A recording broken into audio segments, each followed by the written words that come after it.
നമസ്കാരം. മലയാളി വാർത്തയിലേക്ക് സ്വാഗതം. മുഖ്യമന്ത്രി പിണറായി വിജയന്റെ വിദേശയാത്രയുമായി ബന്ധപ്പെട്ടുള്ളതെല്ലാം കെട്ടുകഥകളാണെന്ന് CPM കേന്ദ്ര കമ്മിറ്റി അംഗം AK ബാലൻ. 1 ലക്ഷത്തിനടുത്ത് ശമ്പളമുള്ള മുഖ്യമന്ത്രിക്ക് വിദേശയാത്ര നടത്താൻ പണം എവിടെ നിന്നാണെന്ന് ചോദിക്കുന്നതിൽ എന്ത് അർത്ഥമാണുള്ളതെന്നും അദ്ദേഹം ചോദിച്ചു. KPCC പ്രസിഡന്റ് K സുധാകരന്റെ പരാമർശവുമായി ബന്ധപ്പെട്ട് മാധ്യമങ്ങളോട് സംസാരിക്കുകയായിരുന്നു അദ്ദേഹം. തിരഞ്ഞെടുപ്പ് പ്രചാരണത്തിന് ശേഷം വിശ്രമിക്കുന്നതിനായാണ് പിണറായി വിജയൻ വിദേശയാത്രയ്ക്ക് പോയതെന്നും അതിലെന്താണ് പ്രശ്നമെന്നും അദ്ദേഹം ചോദിച്ചു. വിളിച്ചാൽ വിളി കേൾക്കുന്ന ദൂരത്തേക്കാണ് അദ്ദേഹം പോയത്. ഇതുമായി ബന്ധപ്പെട്ട് പ്രചരിക്കുന്നതെല്ലാം കെട്ടുകഥകളാണെന്നും അദ്ദേഹം പറഞ്ഞു. ലോക്സഭാ തെരഞ്ഞെടുപ്പുമായി ബന്ധപ്പെട്ട് ഏകദേശം 30 ദിവസം മുഖ്യമന്ത്രി ഒരു ദിവസം 4 മണിക്കൂർ വെച്ച് പ്രസംഗിച്ചു. ആ വിധത്തിൽ താങ്ങാൻ പറ്റാത്ത വിധം സ്ട്രെയിൻ എടുത്ത ഒരാളെ ഒന്ന് വിശ്രമിക്കാൻ അനുവദിക്കുന്നതിന് എന്തിനാണ് ഇത്ര ബുദ്ധിമുട്ട്? 6 ദിവസം പ്രപഞ്ചമുണ്ടാക്കിയിട്ട് ദൈവം പോലും ഒരു ദിവസം വിശ്രമിച്ചു. ആ ദിവസമാണ് ഞായറാഴ്ച. അതുപോലും മുഖ്യമന്ത്രിക്ക് കഴിയില്ലെന്നാണോ പറയുന്നത്? മുഖ്യമന്ത്രിയുടെ വിദേശയാത്രയുമായി ബന്ധപ്പെട്ട് പ്രചരിക്കുന്നതെല്ലാം കെട്ടുകഥകളാണെന്നും ബാലൻ പറയുന്നു. ഇപ്പോഴത്തേത് സ്വകാര്യ സന്ദർശനമാണെന്ന് മുഖ്യമന്ത്രി തന്നെ പറഞ്ഞിട്ടുണ്ട്. ഇതിൽ കൂടുതൽ എന്ത് സംശയമാണ് ആളുകൾക്കുള്ളത്? ഇവിടെ പല മന്ത്രിമാരും പല നേതാക്കളും വിദേശ സഞ്ചാരം നടത്തുന്നുണ്ട്. അതിലില്ലാത്ത എന്ത് വിവാദമാണ് ഇതിലുള്ളത്? മുഖ്യമന്ത്രിക്ക് 1 ലക്ഷത്തിനടുത്ത് ശമ്പളമുണ്ട്. അങ്ങനെയുള്ള മുഖ്യമന്ത്രിക്ക് വിദേശയാത്ര നടത്താൻ പണം എവിടെ നിന്നാണെന്ന് ചോദിക്കുന്നതിൽ എന്ത് അർത്ഥമാണുള്ളത്?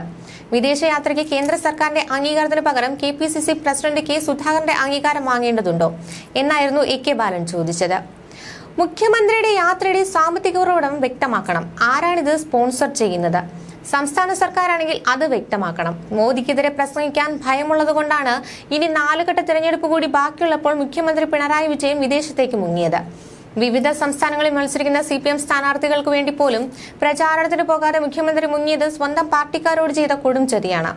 കേരളത്തിന്റെ ചരിത്രത്തിൽ ഒരു മുഖ്യമന്ത്രിയും ഇതുപോലെ അതീവ രഹസ്യമായി വിദേശയാത്ര നടത്തിയിട്ടില്ല. മന്ത്രിസഭയിലെ മരുമകനൊഴികെ മറ്റാരെയും വിശ്വാസമില്ലാത്തതുകൊണ്ടാണോ അതോ അവരൊക്കെ കഴിവുകെട്ടവരായതുകൊണ്ടാണോ ചുമതല കൈമാറാതിരുന്നതെന്ന് മുഖ്യമന്ത്രി വ്യക്തമാക്കണം. മന്ത്രിസഭ പോലും റദ്ദാക്കിയ മുഖ്യമന്ത്രി ഉഷ്ണതരംഗത്തിന്റെ പശ്ചാത്തലത്തിൽ ദുരന്ത നിവാരണ വകുപ്പിന്റെങ്കിലും ചുമതല ഏതെങ്കിലും മന്ത്രിക്ക് നൽകാനുള്ള വിവേകം കാട്ടണമായിരുന്നു എന്നാണ് K സുധാകരൻ പറഞ്ഞത്.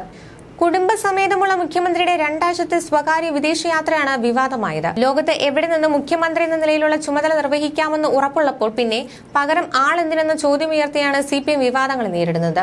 സ്വന്തം പണം ഉപയോഗിച്ചാണ് മുഖ്യമന്ത്രിയുടെ യാത്രയെന്നും വിവാദത്തിന് പിന്നിൽ രാഷ്ട്രീയ വിരോധവും ഇടതുപക്ഷ വിരുദ്ധതയും മാത്രമാണെന്നും CPM സംസ്ഥാന സെക്രട്ടറി MV ഗോവിന്ദൻ അടക്കമുള്ളവർ പറയുന്നു.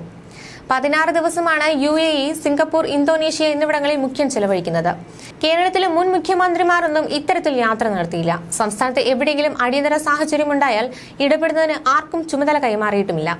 വളരെ നിരുത്തരവാദപരമായ സമീപനമാണ് മുഖ്യമന്ത്രിയും CPMഉം സ്വീകരിച്ചതെന്നാണ് പ്രതിപക്ഷം ആരോപിക്കുന്നത്. ഇതുകൊണ്ടാണ് ഓരോ ഫയലിലും ഓരോ ജീവിതമാണെന്ന് ആവർത്തിക്കുന്ന മുഖ്യമന്ത്രി സംസ്ഥാനത്തെ ഭരണത്തെ നാദനില കളരിയാക്കിയ ശേഷമാണ് ഉലകം ചുറ്റും വാലിബനായി പോയിരിക്കുന്നത്. തിരഞ്ഞെടുപ്പ് പെരുമാറ്റച്ചട്ടം നിലനിൽക്കുന്നതിനാൽ മുഖ്യമന്ത്രിക്ക് അടിയന്തര കാര്യങ്ങളിൽ മാത്രമേ ഇടപെടാനാകൂ എന്നും അതിന് വീഡിയോ കോൺഫറൻസ് സംവിധാനം ഉണ്ടെന്നും അദ്ദേഹത്തിന്റെ ഓഫീസ് ന്യായീകരിക്കുന്നുണ്ട്. ന്യൂസ് ഡെസ്ക്, മലയാളി വാർത്ത.